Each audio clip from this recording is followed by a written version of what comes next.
Greetings, mortals, and welcome to this behind-the-scenes edition of Arctoli Does Math. So, I looked up some of the raw data from this game. Interestingly enough, a lot of the data seems to be something that the people who know the most about the game don't understand. So, there doesn't seem to be a huge amount of information available, which is all well and good because it means that I can do some interesting math for myself. But I did get enough information to confirm a few things that I think are important.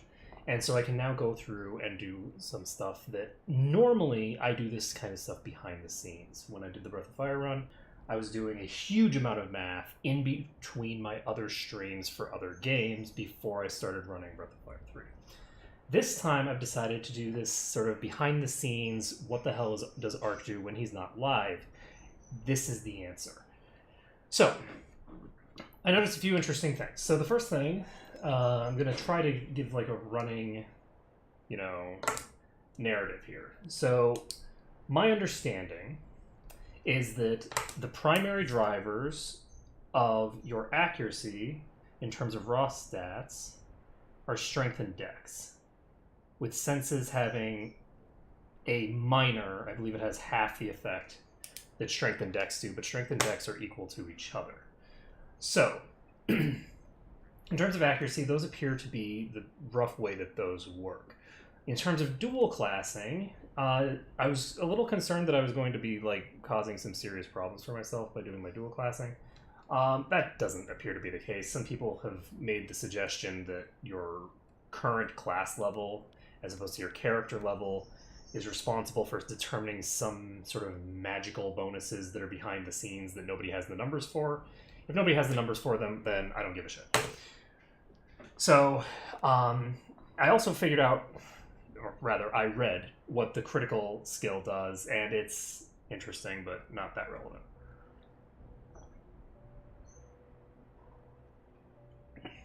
Okay, so first of all, the critical skill is a chance to cause instant death on an attack.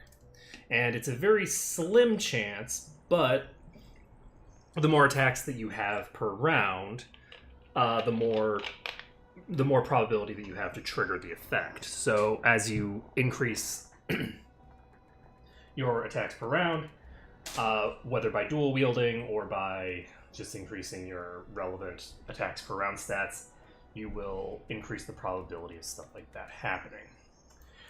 So, I don't know the hit mechanics, which is unfortunate, so I don't really have any idea how relatively valuable armor class is to other stats. One thing that I do know is that, from what I can tell, just from looking at stuff, it appears that your raw stats are predominantly there to inform your between level skill increases. So each of these is governed by a stat, right? The controlling attributes. I was thinking, I don't know why I was thinking this, because this game looks very, very similar, and a lot of the mechanics are very familiar from EverQuest. I don't know why it is that I thought that this was using more modern methodology here. This functions very similarly to EverQuest. So as an example, the strength stat gives you some specific key bonuses that are associated with strength. It doesn't impact your close combat skill. It impacts the ability of your close combat doesn't even use strength. Your weapon skills. It doesn't impact your weapon skills. It increases your ability to increase those weapon skills. So your weapon skills will increase faster if you're stronger and you're more dexterous, not have a larger impact per point, which is the way that I was interpreting it in a very silly way. So, from a practical standpoint, that means that the primary governance of these is to get these other skills raised up. So the other thing that I confirmed is that, as far as I can tell, skills remain active when you are on a different class. However, they do not have the ability to increase. So, if, as an example, I swap off of Samurai, I'm no longer going to be able to get Critical Strike. It's just not available to me. The controlling attributes for this, by the way, are Senses and Speed, which I do not believe she has very high for. Those are both trash for her.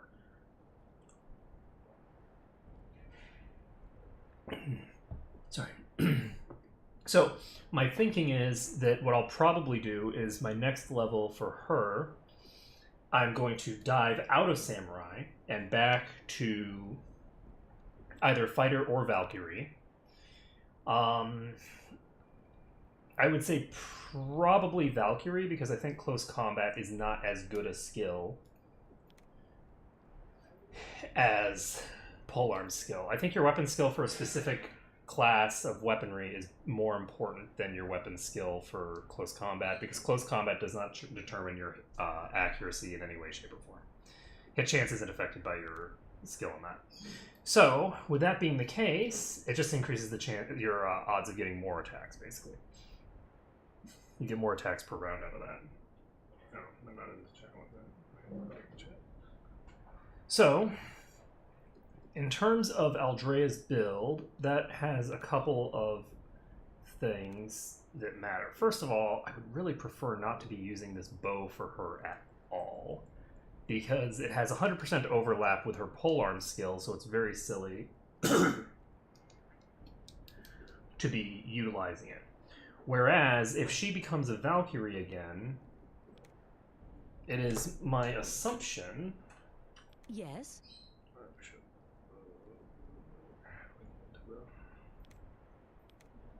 There we go, right click. Okay, so it is my assumption that Valkyrie can use swords. I think they can. Oh, I guess I can just check. Yeah, Valkyrie can use swords. So since Valkyrie can use swords, any sword skill that I get as a samurai can carry over to Valkyrie fine. So depending on the circumstances and what I'm fighting, I can just swap between the two and have her either flank or dual wield accordingly. Now the thing is that I was looking into whether I wanted to equip a heater shield. But I think that a shield on her, because of the fact that she's going to have this insta-give ability, is incredibly silly, because she has the ability to insta-give, but why would she want to have fewer attacks per round? So just having extra attacks per round is valuable, so throwing that Wakizashi in our offhand is kind of a given. By the same token, at some point, because Nisali has so many, points invested into dual weapons, there is going to come a point where I am going to want to swap her over to take a, shall we say, a value level into Samurai, so that, basically, once her sword skill and her dual weapon skill get high enough that I can't put points into them anymore, it makes very little sense to level up as a knight anymore. Like, leveling up as a lord and just putting points into random skills that I don't really care about or need is, in my opinion, incredibly silly. So what I'm going to do instead is I'm going to swap over to Samurai just to accumulate some critical skill. Because she's going to be dual wielding and getting lots of attacks anyway, and there's 100% overlap between the two classes in terms of their useful skills. Both of them want close combat, sword, and dual weapon skill. So... that being said, it might actually take a substantially longer time before it's worth it to do that, depending on the circumstances, because by the time she gets her sword or dual weapon skill up to the cap, she'll probably have unlocked other skills that are going to be valuable to put points into by maxing out her stats. Some of the viewers had hinted that 100 points in stat gives you unlocks different skills that aren't available at the start, and I have confirmed that by looking it up. So basically, once she starts getting to, as an example, 100 strength, she'll be getting new skills that she'll be investing into. That said, that's going to be in quite a few levels. She needs 23, so that's 8 levels away.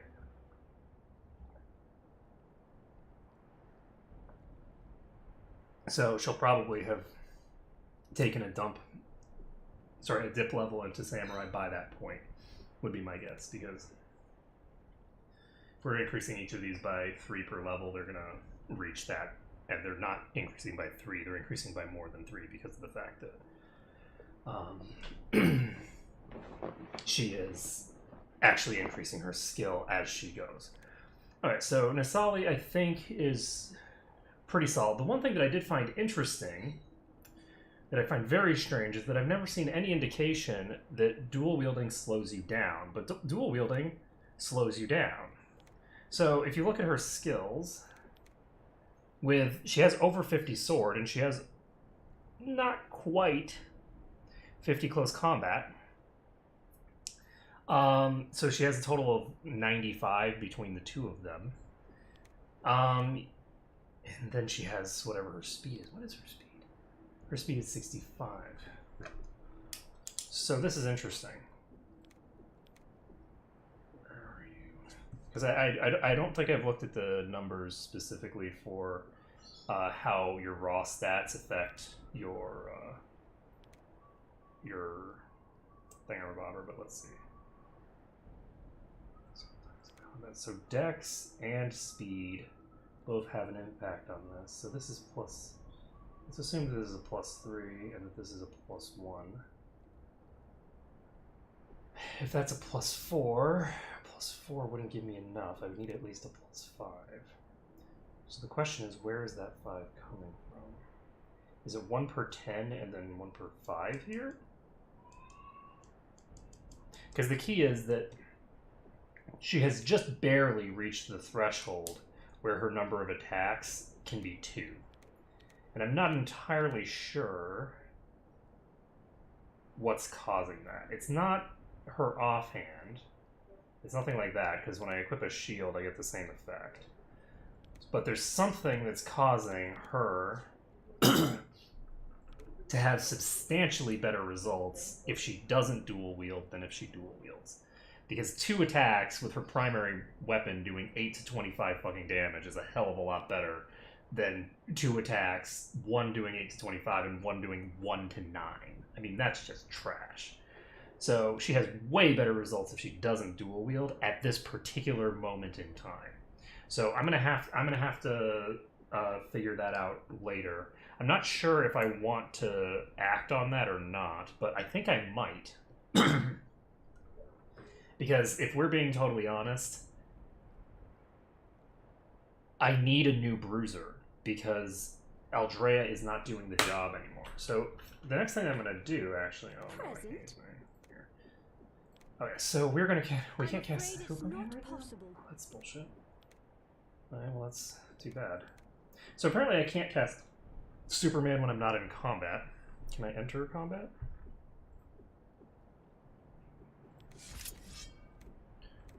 Okay, so I've surprised the opponents that don't exist. And we are going to cast Superman on her. Very well.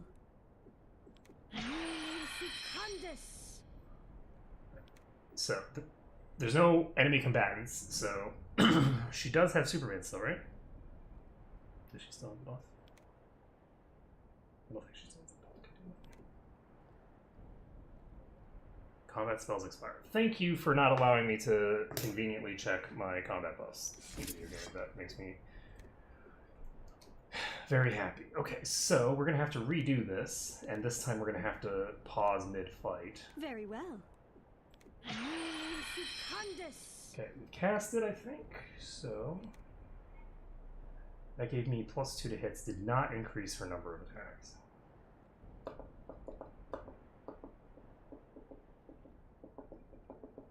Increases her damage range, but interestingly enough, her offhand damage range increased the maximum, but not the minimum.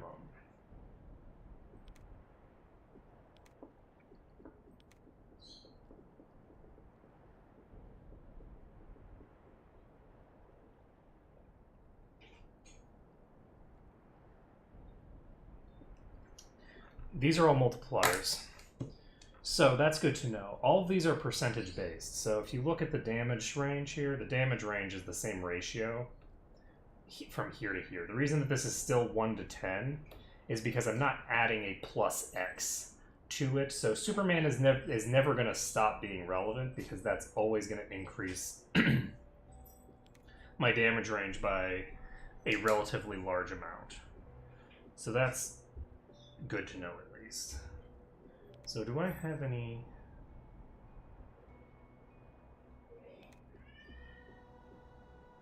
I'll need to find better offhand weapons for my characters.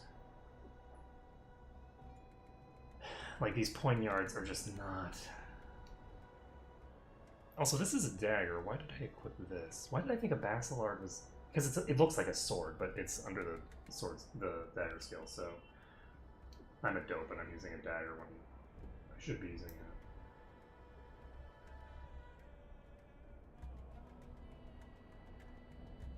This might be slowing me down. This offhand might be what's slowing me down. So we're going to exit out of here. And we're going to go to the rogue. Because the rogue... How's your skill? He has a similar situation. He has 5 less than 100 from those two things. What happens if I unequip those? He gets 2 attacks.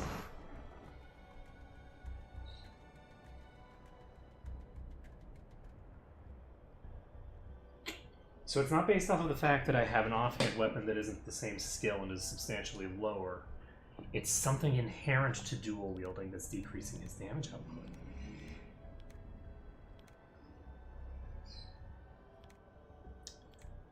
Interesting. So right now, I'm 100% better off just unequipping this and having him hit twice with his main hand weapon, and same for Nisali.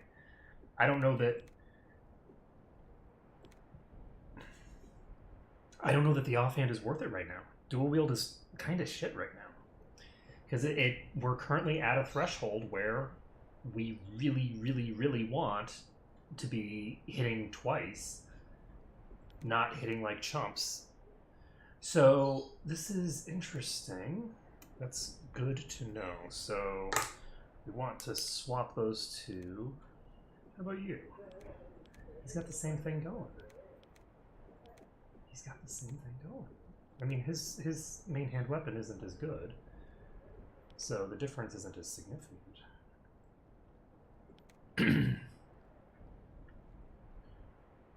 But that's interesting.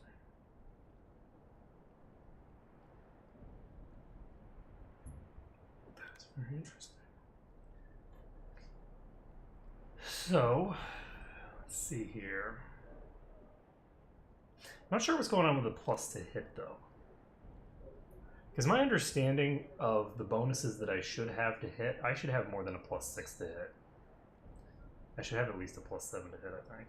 So I'm not sure why I have only a +6 to hit. I think there's something that's influencing that in a negative fashion.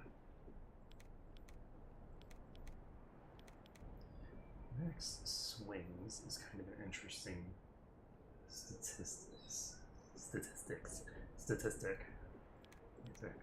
I don't know what max swings is about.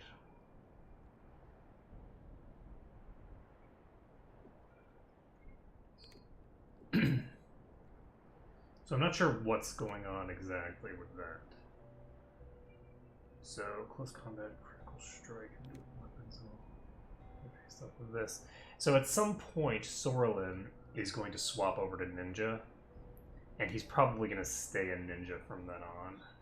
I don't actually know that Rogue has any benefits to it outside of being better, at least temporarily, at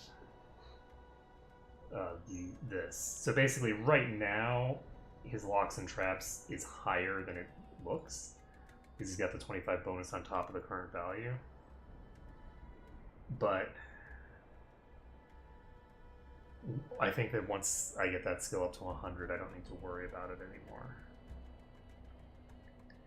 So, and maybe even before then, it'll depend. We're gonna swap him over to Ninja at some point, but it'll just be,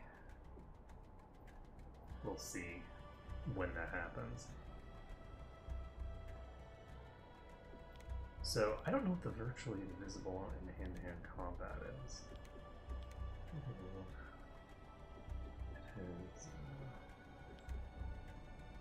So his stealth skill is giving him a +3.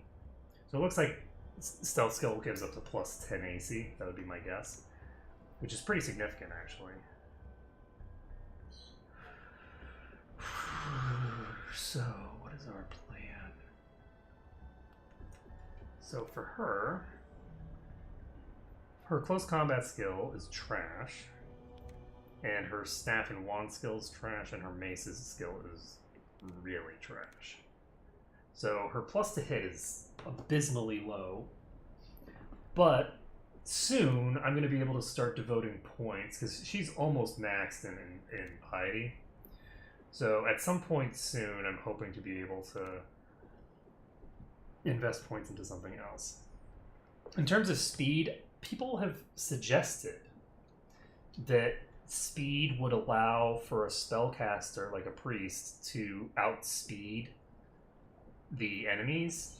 I have a suspicion that on the difficulty setting I'm on, that the enemies are all getting a really massive increase to their speed statistic, because, or to their initiative, because the rogues can sometimes go faster than the enemies, but only sometimes, and for the most part, the enemies are going first. And I've been dumping points in initiative the entire game. She has pretty good initiative. There's a penalty when you're casting spells. Spells take longer to cast. But, like, that's a steep difference. So my guess is that either this is going to start paying dividends later, as I start getting higher level, which I honestly doubt, or it might be that winning the initiative battle is something that is, since initiative is kind of binary, you either win or you lose initiative, that it might be that I just cannot outspeed the enemies on this difficulty setting if I'm casting a spell, because they're just too fast to cover up the initiative penalty from the thing. So we'll see what happens, but I do have a suspicion that that's the way that this is going to play out. So we do know that, I didn't notice this before, but these arrows are heavy as hell, so I actually need to get these arrows off of Court. He's way overweight right now, and it's going to penalize all of his shit. So if I dump this stuff, let's see, out of his inventory, then he has 2 attacks and +7 to hit. If he does have that trash, all that trash in his inventory, then he's got 1 attack and substantially lower to hit. Okay, so that's good to know, is that the arrows that I put in his inventory were a problem. I'm not used to games actually giving weight to arrows, because it's just an irritation. But it's fine. It doesn't really matter that much. Okay, so everybody's... And now I know also that people who are at their equip load limit are... Ooh, what is this?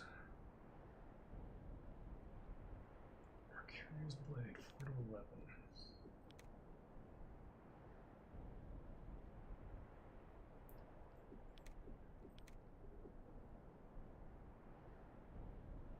Oh, well, nobody can equip this because it's only parts. Well, that's unfortunate. Okay, so what other math do I need to do? Because this is kind of like a behind-the-scenes kind of stream. I'm not planning on actually playing. I'm planning on just doing math. We've got 1 more level to get intelligence for her. And I do need to start using her spell skills more. But she's actually doing okay with most of her spell skills. But I do need to start dumping...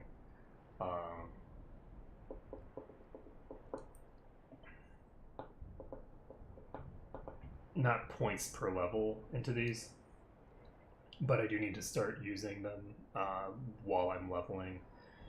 just dump my mana bar into casting some of these spells that I have access to. There's nothing stopping me from casting Detect Secrets 5 times. There's nothing stopping me from, spamming Energy Blast. One of the things that I've been misusing Energy Blast, and Ash would be very disappointed in me because I rate it as an arcane mage. I am fully aware of how to, maximize my my SP usage in combat, but I haven't been remotely playing correctly with regards to that kind of stuff. So anyway, I'll be trying to be more mana efficient in the future because she really is. She really does need it. There's nothing that I can really do for Noxious Fumes, but if we look at this is 2 to 8 per level. This is 1 to 7 per power level. So this is an average of 4. And this is an average of 5. So this costs twice as much. So there are 2 targets. We're looking at 4 versus 10. So actually, as soon as you get to 2 targets, Fireball is more mana efficient. No, it's triple cost. So you need 3 targets. So as soon as you have 3 targets, it's more mana efficient to use a Fireball. So but you do need to have the 3 targets in order to make it viable to use Fireball over Energy Blast. Unless I have something else to do with her turns, which right now I don't. Once she's dumped all of her mana into these things, she's done, pretty much. So the other thing that I want to check is Heal Wounds is non-specific. It doesn't actually give me the specifics on what the healing is.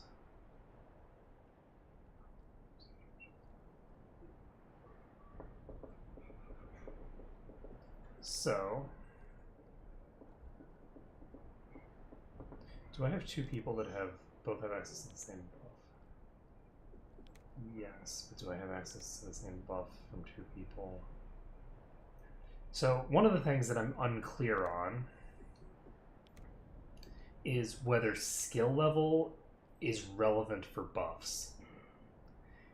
I'm not clear on that. So if skill level matters for buffs, then her casting a Bless should be better than her casting a Bless. So what we're going to do is we are going to go back into combat.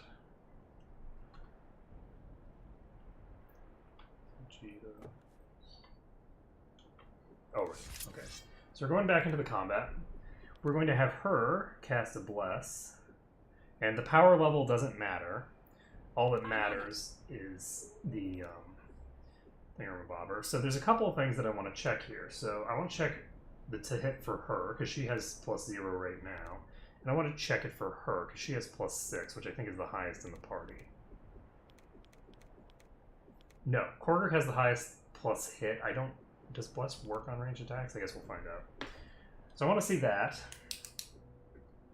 And what else does Bless affect?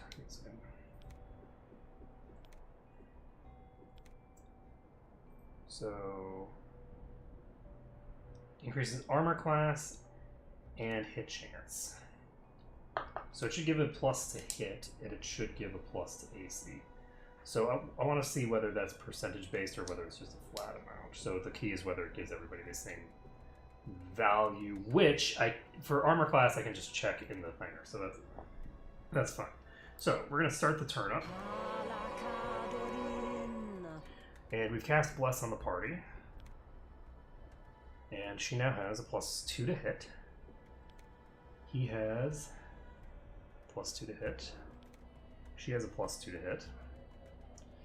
And let's take a look at our AC. Magic spells +2. Okay. So that's what happens when she casts it. And she has, what skill? What's her skill, friend? She has 23 skill. So she has like double the skill, not to mention higher in the over the other skill. So I should, if there is a difference, get a objectively larger value when she casts it. She casts it, and we get a +2 to hit. And a +2 to AC.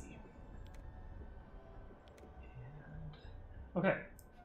So I think that the buffs are pretty much just standard, right? So I can also cast Enchanted... Whoopsies. Clicked off the screen. So just give me a second. I can check whether this will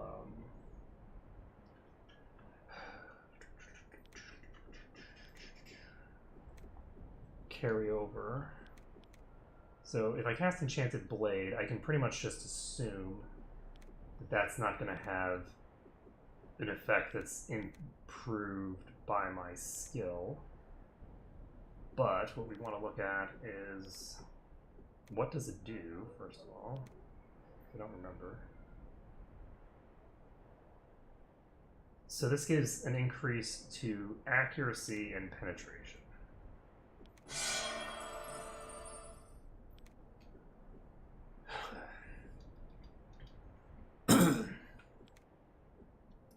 So, to hit is now increased by +1.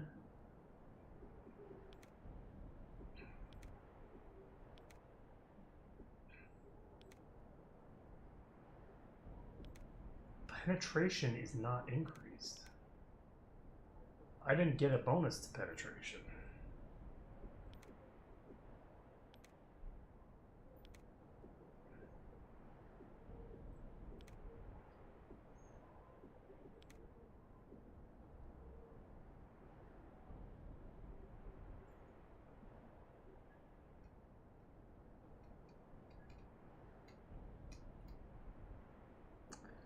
That's interesting.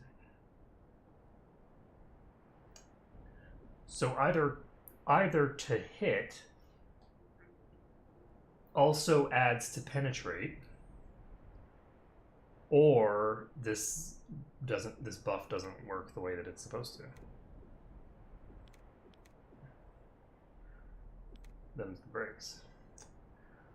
Alright, so that buff has a very marginal impact, but between the two of them, I can get a +3 to hit, which is a 50% increase for her, and he gets him up to like +10, so not too shabby. Not too shabby at all. So...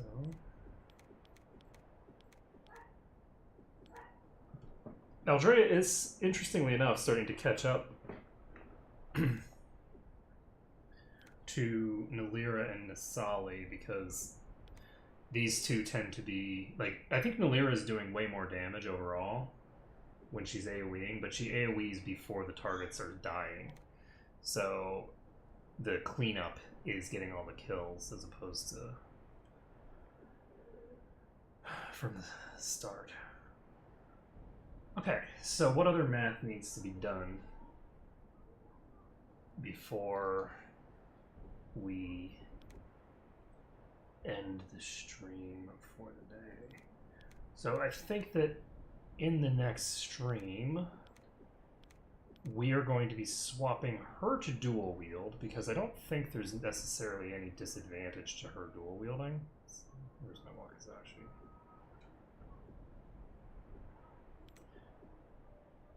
So for her, it drops her attack rating if I have her equipped with the Wakizashi. I don't know what attack rating does. Attack rating does what? Because it doesn't actually stipulate here what attack rating does. So, because this is plus to hit. How does plus to hit and attack rating... Oh.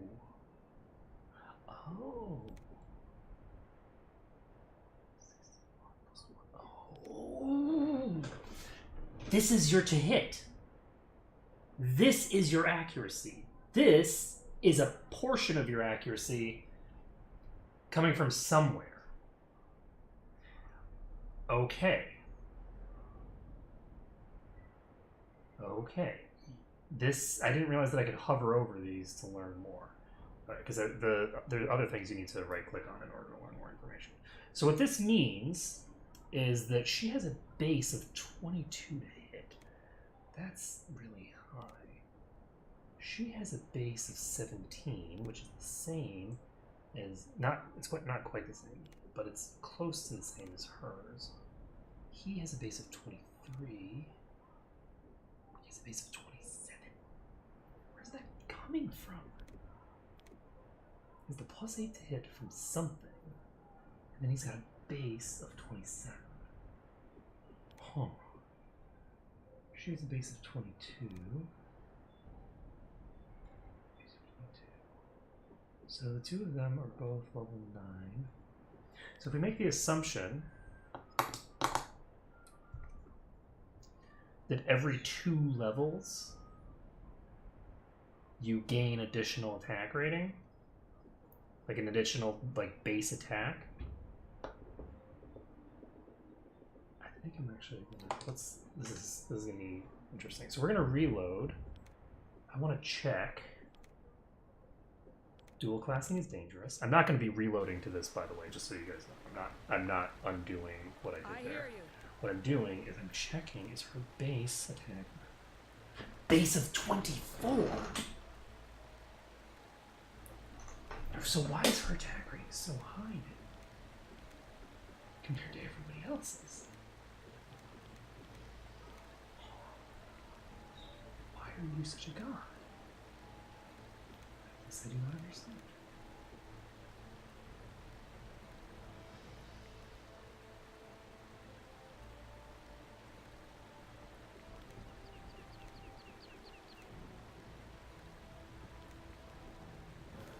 That's a concern. I thought that this was.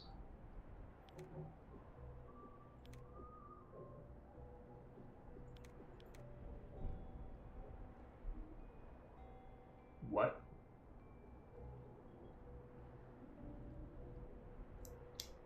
This skill has degraded. Has it?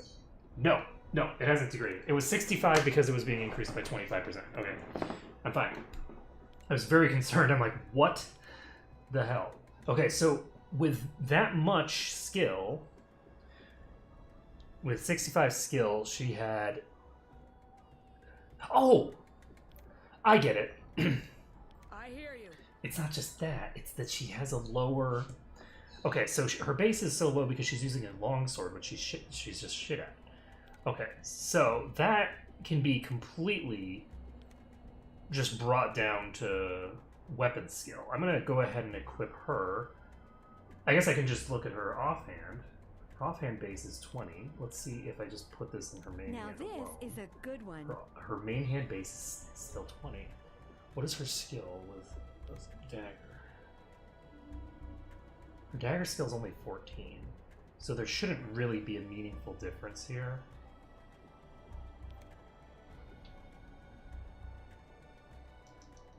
Yeah. So, in practice, unless this is lying about its actual skill, let's see. Yeah. So, interestingly enough, it looks like equipping a Demon's Bane gives her a +5 to hit. But it looks to me, based off of this,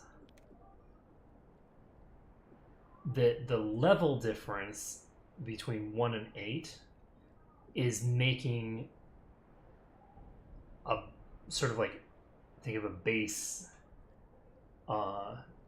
giving her a base increase to her attack rating of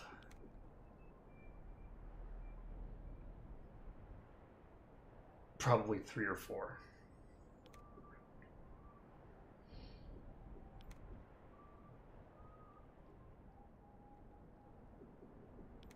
What am I thinking?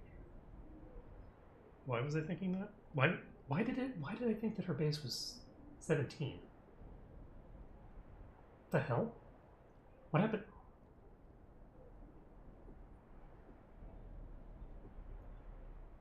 Was that when she was dual wielding? Oh, I think that was when she was dual wielding. I'm a dope.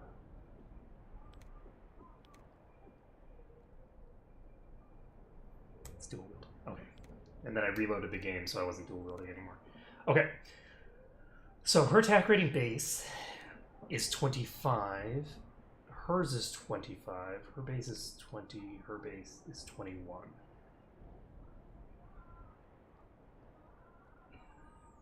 I'm going to go ahead and say I think that the idea that there's some magical statistic that looks at your current profession level and impacts any of these statistics, I think that that's bullshit. I don't think that that exists. So my thinking is that everything is governed entirely by the actual core statistics that you have, your skills and your actual statistics, which means that dipping one level into another class, functionally speaking, it has an impact, right? Like, for instance, right now she's way weaker than she was as a Valkyrie. But that's because the skill overlap just isn't there. She can't use pole arms, which means that right now she's using a bunch of skills that she sucks at. Right? And when she goes back to a Valkyrie, she will have spent a level...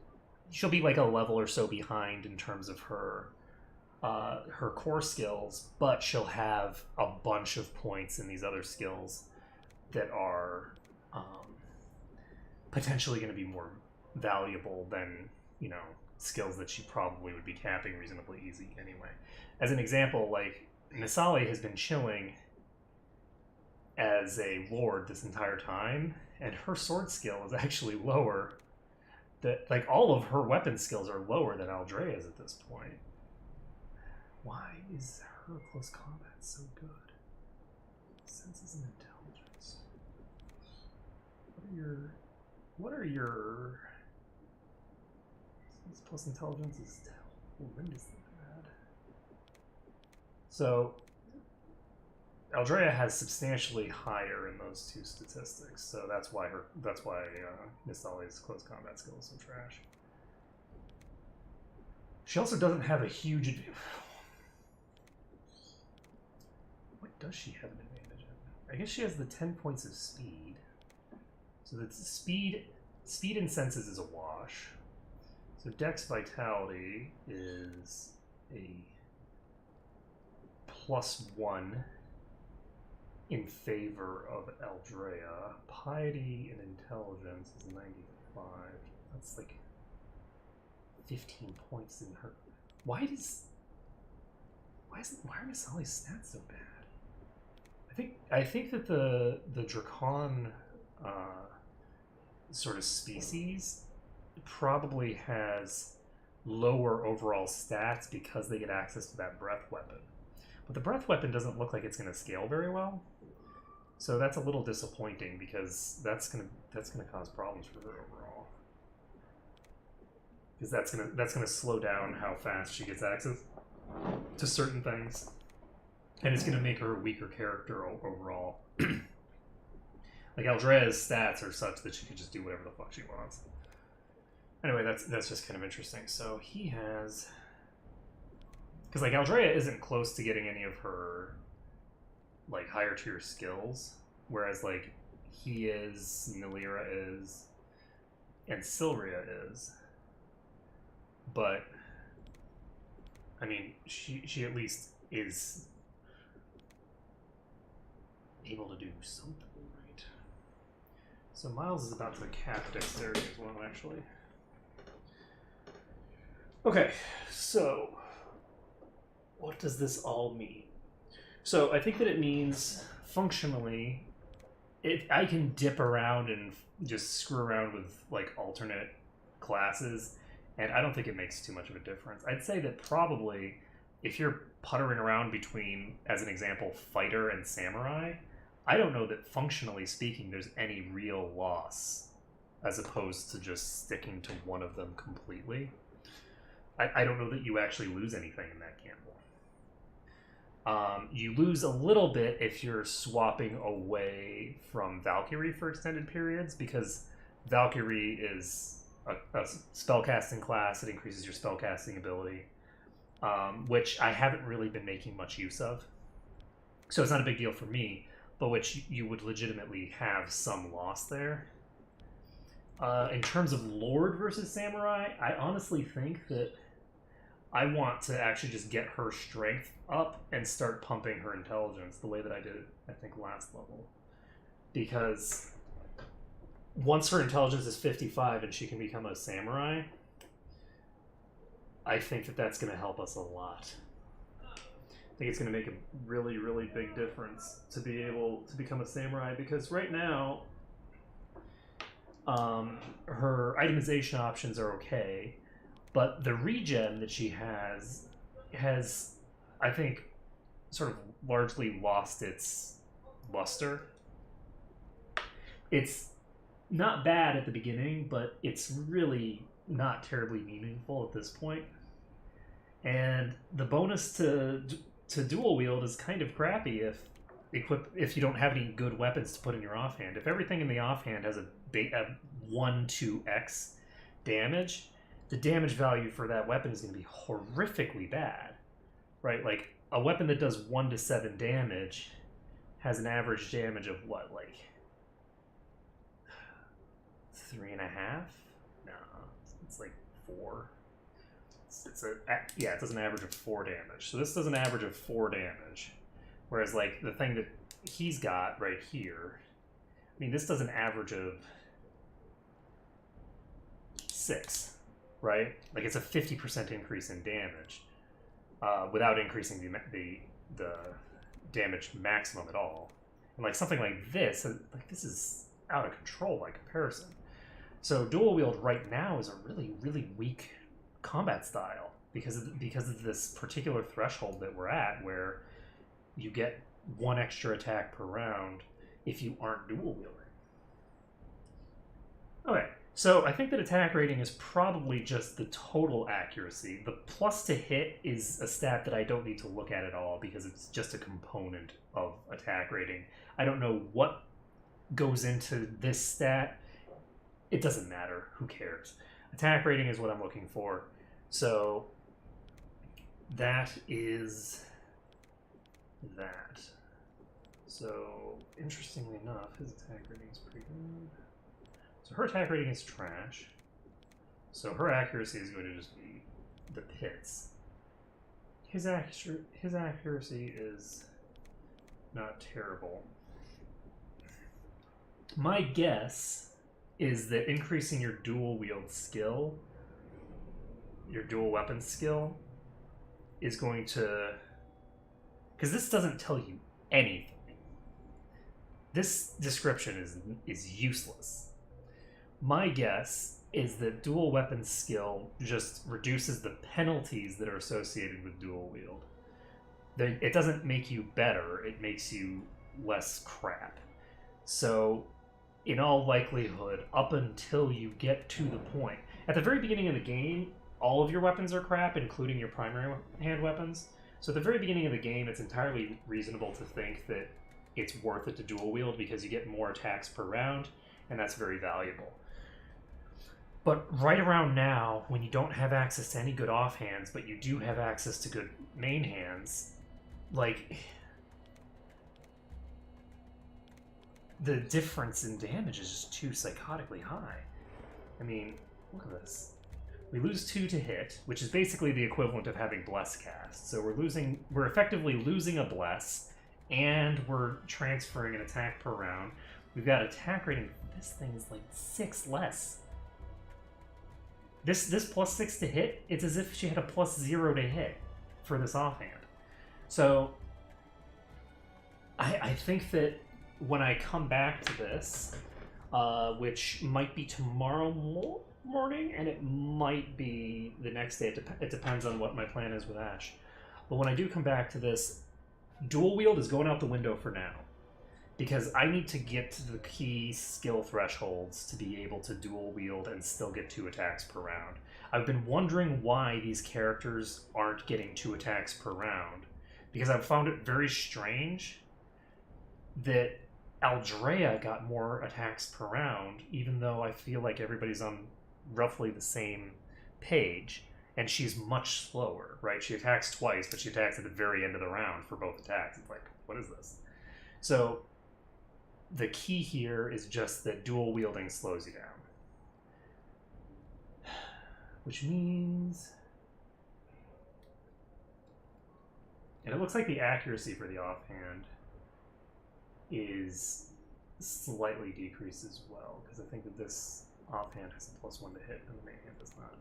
Yeah, so the accuracy for the offhand is a little worse as well. And it looks like the penalty from strength applies equally, but the bonus from strength does not. Interestingly enough, I don't know, and it does influence this. So, interestingly enough, my guess is that for the secondary weapon here, he actually has, it says 1 to 7. He probably has a 1 in 4 chance of getting a 1. Because it's just a D8, right? So if it's just a D8, if it's a D8 minus 1 with a minimum of 1, if he rolls a 2, he gets 1 damage. If he rolls a 1, he still gets 1 damage. So that's my guess of what's going on there, which means that this is even worse than it looks. Whereas this is 4 to 8, which is effectively 42, right? It's like flipping a coin 4 times. So, and it depends on how they do the random distribution, right? But as long as you're doing the random factor before the pluses and minuses, then that's how it should function. So, plus 50% damage. That's so high. Yeah. So, when it comes to Aldrea, I think I might want to equip an offhand on her anyway. Because, yeah, for her, it decreases her accuracy by a considerable margin to equip this Wakizashi, but this Wakizashi is a sword, and functionally speaking, she's not terribly useful right now anyway. From a practical standpoint, she's not accomplishing much as a samurai. Her accuracy is kind of trash to begin with, and by equipping this in her offhand, she's going to be making more attacks per round, and thus increasing the probability that she gets a skill increase. Because that's all she's doing as a samurai, is building up skills. So that's what we're going to do. We're just going to slap this onto her for now, and have the rest of the characters start picking up the slack that they've been leaving on the table. Because Aldrea was really carrying the party for a while, and we're going to be able to get the other characters in good position next time. So anyway, my wife is home, and I don't really have any more math to do, so that's going to be the end of this behind-the-scenes mathomancy nonsense that I have decided to do today. So thank you for watching. It has been a pleasure to do some math for you today. I hope that this has given a bit of insight into what nonsense I get up to when I'm not streaming, which is to say I look at a bunch of math and spreadsheets. So, later folks.